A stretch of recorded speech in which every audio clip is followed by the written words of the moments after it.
Dear students, इस lesson video में हम लोग देखने वाले हैं कि किस तरह के प्रश्न जो है व्याकरण खास तौर पर हिंदी कोर्स ए में जो व्याकरण वाला हिस्सा है उसमें पूछा जाता रहा है।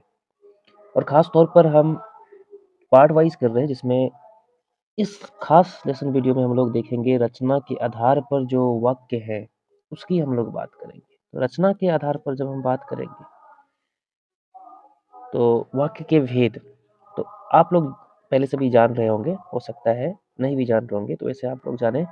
रचना के आधार पर जो है वाक्य को 3 भागों में बाँटा गया है। यानी इसके भेद की अगर बात करेंगे, जिसमें एक पहला जो होती है सरल वाक्य होती है, दूसरा जो होगा प्रकार वो संयुक्त होगा,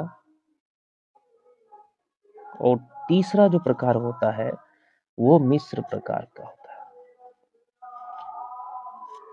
अब यहाँ पर हमारे लिए चुनौती होती है कि कौन से वाक्य जो है सरल कहलाएँगे, कौन से संयुक्त कहलाएँगे, कौन से वाक्य जो है मिश्र कहलाएँगे। हालाँकि आप यहाँ क्वेश्चन देखेंगे तो इसमें आपको पहचानना है संयुक्त वाक्य, है ना? निम्नलिखित वाक्यों में से संयुक्त वाक्य पहचानिए और दिए गए विकल्पों में से सही विकल्प चुनकर लिखिए। हमारे पास यहाँ पर पहले कुछ ऑप्शंस दिए गए हैं और इसमें आइडेंटिफाई करना है कि कौन से वाक्य जो है संयुक्त प्रकार के वाक्य हैं। तो सबसे पहले हम लोग समझ लें, सरल वाक्य की पहचान सिंपल सी है कि इसमें एक प्रधान क्रिया होगी, मुख्य क्रिया एक ही होगी, तो वो सरल वाक्य होगा।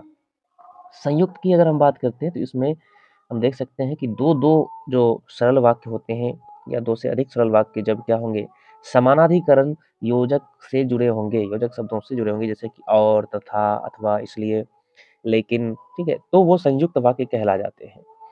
मिश्र वाक्य में वहीं पर हम जाएँगे तो इसमें एक स्वतंत्र उपवाक्य होगा, मतलब कह सकते हैं वाक्य का हिस्सा है तो उपवाक्य हो गया, और दूसरा हिस्सा आश्रित होगा, यानी उसका स्वतंत्र अर्थ नहीं आएगा, तो उसमें ये मिश्र वाक्य हो जाएँगे। खास तौर पर आपको जब, तब इस तरह का आपको मिलेगा।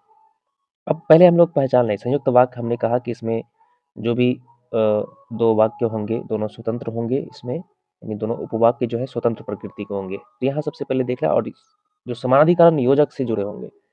क वाला ऑप्शन देखते हैं, वह मेहनत करता है लेकिन सफल नहीं होता।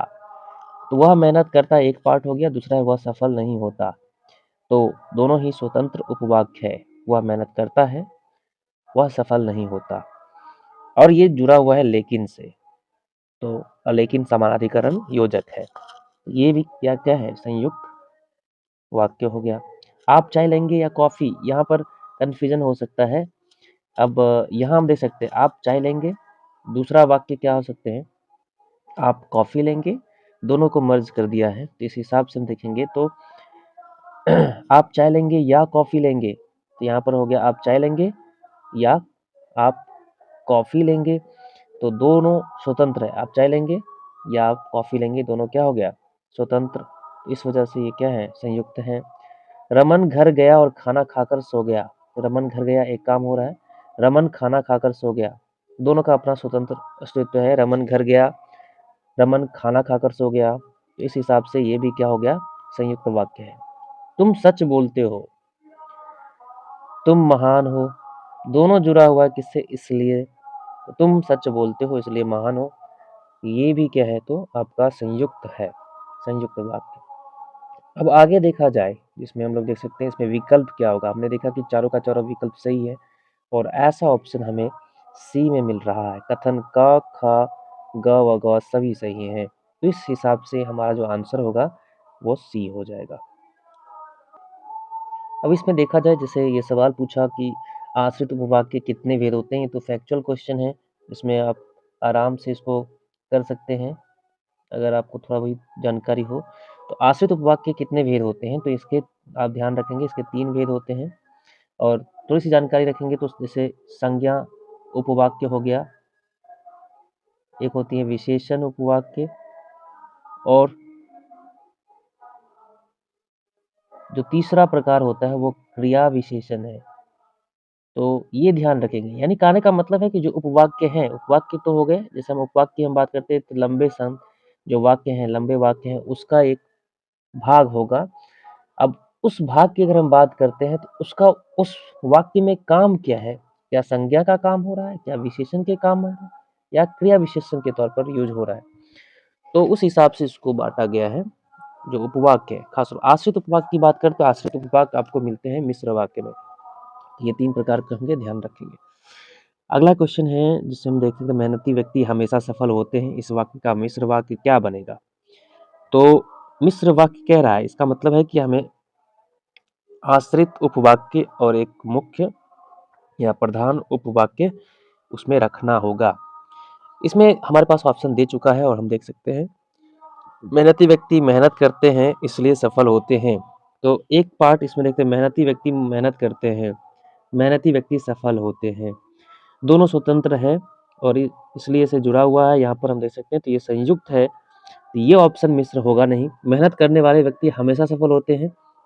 अब यहाँ देखिए एक ही क्रिया होगी, प्रधान क्रिया, सफल होना, होना यहाँ पर मुख्य क्रिया है। मेहनत करने वाले व्यक्ति हमेशा सफल होते हैं, ये सरल है, तो ये वाला भी ऑप्शन नहीं होगा, पहला ऑप्शन तो था ही नहीं। जो व्यक्ति मेहनती होते हैं वे हमेशा सफल होते हैं, यहाँ जो से जुड़ा हुआ है। अब देख सकते हैं, जो व्यक्ति मेहनती होते हैं वे हमेशा सफल होते हैं। तो अब हम देख सकते हैं ये वाला जो वाक्य है हमारा मिल रहा है मिश्र वाक्य के लिए। जो व्यक्ति मेहनती होते हैं वे हमेशा सफल होते हैं। वे हमेशा सफल होते हैं, जो व्यक्ति मेहनती होते हैं, जो लगा है व्यधिकरण योजक है, और जो के बाद जो पार्ट होगा सेंटेंस का, वाक्य का, वो आश्रित उपवाक्य हो गया। जो व्यक्ति मेहनती होते हैं, ये आश्रित उपवाक्य है, इसका अपना स्वतंत्र अर्थ नहीं होगा अगर इसके साथ ये जुड़ा हुआ नहीं है। वे हमेशा सफल होते हैं, वह व्यक्ति मेहनती है इसलिए सफल होता है। तो यहाँ पर भी हम देख सकते हैं, वह व्यक्ति मेहनती है, वह सफल होता है, दोनों स्वतंत्र हैं और इसलिए से जुड़ा हुआ है। तो यहाँ पर ये संयुक्त हो गए, मिश्र नहीं होंगे। तो ऑप्शन सी हमारा यहाँ पर सही बन रहा है। अगला प्रश्न अगर देखा जाए तो यहाँ पर हमारे पास है चौथा नंबर क्वेश्चन, जिसमें हम लोग देख सकते हैं, मुझे दिल्ली जाना था इसलिए बस स्टैंड गया का सरल वाक्य में परिवर्तन क्या होगा? सरल वाक्य में बताना है। अब देखो, मुझे दिल्ली जाना था, मैं बस स्टैंड गया, दो स्वतंत्र उपवाक्य जुड़े हुए हैं, नहीं, दो स्वतंत्र वाक्य जुड़े हुए, इसलिए से ये तो संयुक्त लग रहा है। अब इसका हमें सरल वाक्य में परिवर्तन करना है, यानी करने का मतलब एक ही मुख्य क्रिया हो, ये हमें ध्यान रखना है।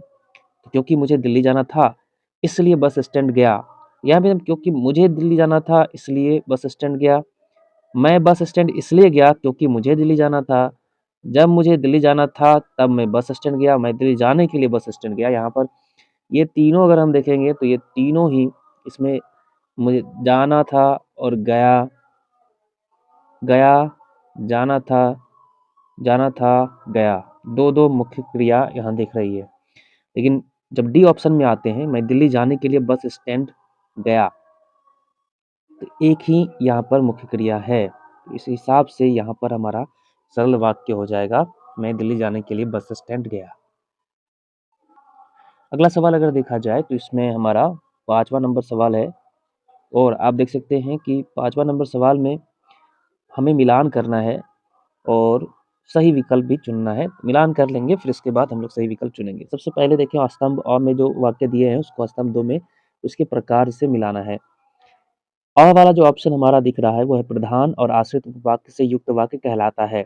यानी इसमें तो वाक्य दिए नहीं, बस उससे वाक्य के संदर्भ में जो उसका गुण है या उसकी जो खासियत है उसको रखा गया है। जैसे अब हम लोग देखें, आश्रित उपवाक्य तो मिश्र वाक्य में होता है, नहीं होता? तो प्रधान और आश्रित उपवाक्य होंगे तो ये हमारा मिश्र वाक्य, ये एक से जुड़ रहा है, ठीक है। एक मुख्य क्रिया से युक्त वाक्य कहलाता है। एक ही मुख्य क्रिया हो तो ऐसे होते हैं सरल वाक्य। समुच्चय बोधक अव्यय से जुड़कर बनने वाला वाक्य क्या कहलाएगा? ये होती समुच्चय या समानाधिकरण योजक, उसको कहते हैं संयुक्त वाक्य कहते हैं। तो इस तरह से हमारा जो ऑप्शन बन रहा है वो अ के लिए हो रहा है पहला, और ब के लिए हो रहा है तीसरा, और स के लिए हो रहा है दूसरा। हम लोग देख सकते हैं कि इसमें हमारा कौन सा ऑप्शन जो है ये आ रहा है। तो इस हिसाब से देखा जाए तो इसमें हम लोग कौन सा ऑप्शन दिख रहे हैं, तो बी वाला ऑप्शन हमें दिख रहा है, अ का 1, ब का 3, स का 2, है कि नहीं? तो इस हिसाब से हम लोग का ऑप्शन हो जाएगा बी। इस तरह से बहुत सारे सवाल हैं जो कि आप प्रैक्टिस अभ्यास कर सकते हैं। यहाँ मैंने एक पेपर का इसमें से 5 क्वेश्चन लिया था जो 4 मार्क्स 5 में से 4 हमें सॉल्व करने होते हैं, हल करने होते हैं। तो कभी हमें 4 ही सॉल्व करना है, 5 का 5 सॉल्व नहीं करना है, ये भी ध्यान रखना है। ये चूँकि ऑब्जेक्टिव क्वेश्चन्स हैं, तो ये महत्वपूर्ण हो जाते हैं, यानी अगर एक भी गलत हो गया, तो 1 मार्क्स चला गया। ऐसा नहीं है कि इसमें कोई पार्शियल मार्किंग होती है, इसलिए ध्यान रखना है और ये महत्वपूर्ण हो जाता है। हर क्वेश्चन 1 मार्क्स को रिप्रेज़ेंट कर रहा है। इस तरह से यहाँ देखें तो वाक्य से पूछे गए सवाल जो हैं, वो हमें 4 मार्क्स देंगे, तो इसे ध्यान में रखा जाए।